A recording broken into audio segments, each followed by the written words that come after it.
Ryan, what I know at a lot of companies, marketing teams and sales teams don't collaborate as much as they should. That's just the reality of things, right?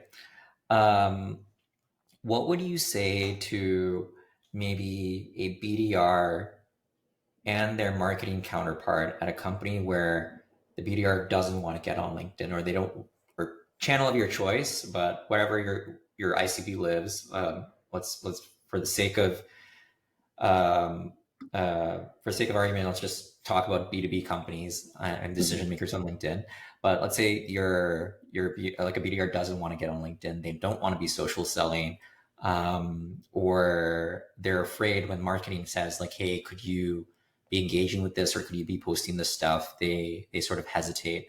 What would you say to them in order to like help them understand like this is something that's going to ultimately like help them with their own ability to hit quota or exceed quota, with their own connect rate, with their own um, meetings booked, etc.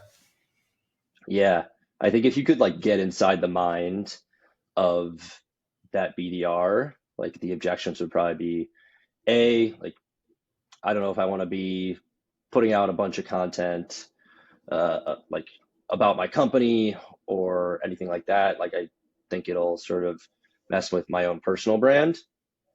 One, a lot of those folks don't have a personal brand to begin with, so they have nothing to ruin. Um, And two, if you're doing it right, that's not what it looks like. Like it looks like thought leadership. It's authentic, it's educational content, and it's very symbiotic where when you're growing the reach for your company, you're also growing your own personal brand. So like your success is their success on the social selling part, and that's something that you can take with you to any role. Like once you build an audience on LinkedIn, it's something that you can leverage for the rest of your career um, if you're doing it right and building that trust. I think another objection that a BDR or BDR team could have is like I don't know if this really is going to move the needle on my number. Like I want to be spending my time on the highest ROI activities that I can. And I don't know if I want to be spending time like being told to engage with all these posts, liking all these posts, commenting on them, creating content. But I'm a little bit spoiled because we use Letterdrop internally. We get to dog food it. So I've established a pretty decent presence on LinkedIn and still working to grow it, but I probably spend less than 10 minutes a day engaging and posting on LinkedIn. Um, I've already grown my following by over 1,000 folks in less than 6 months, which is kind of crazy, and posting pretty much every day. So it doesn't have to take up a ton of your time. The more that you do it, the faster and better you're going to get at it.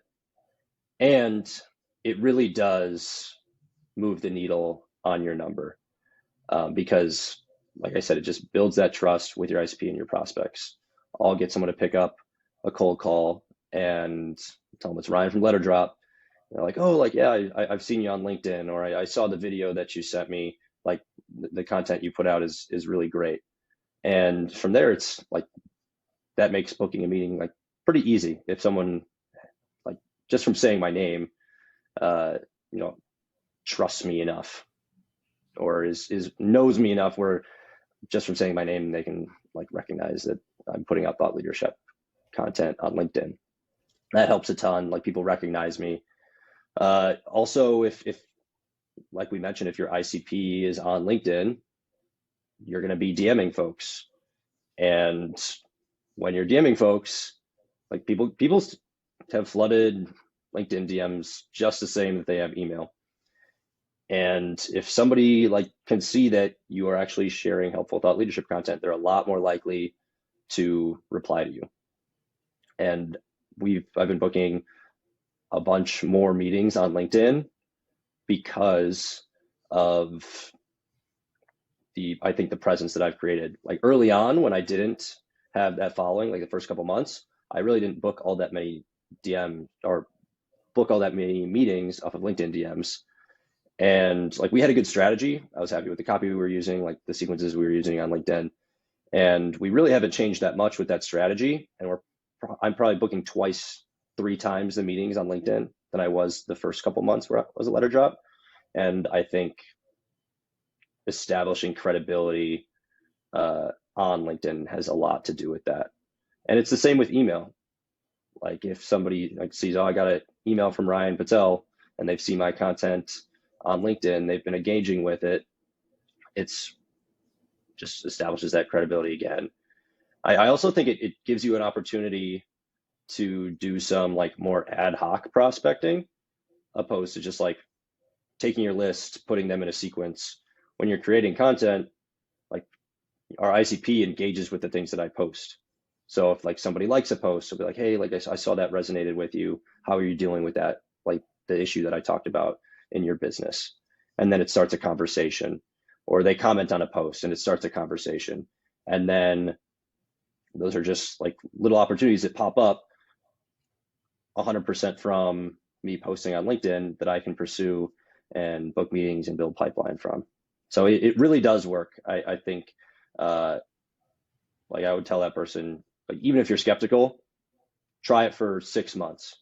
And if it doesn't work for you, like you don't have to keep doing it. But I'm pretty sure it's gonna work for you if you do it correctly in the right way.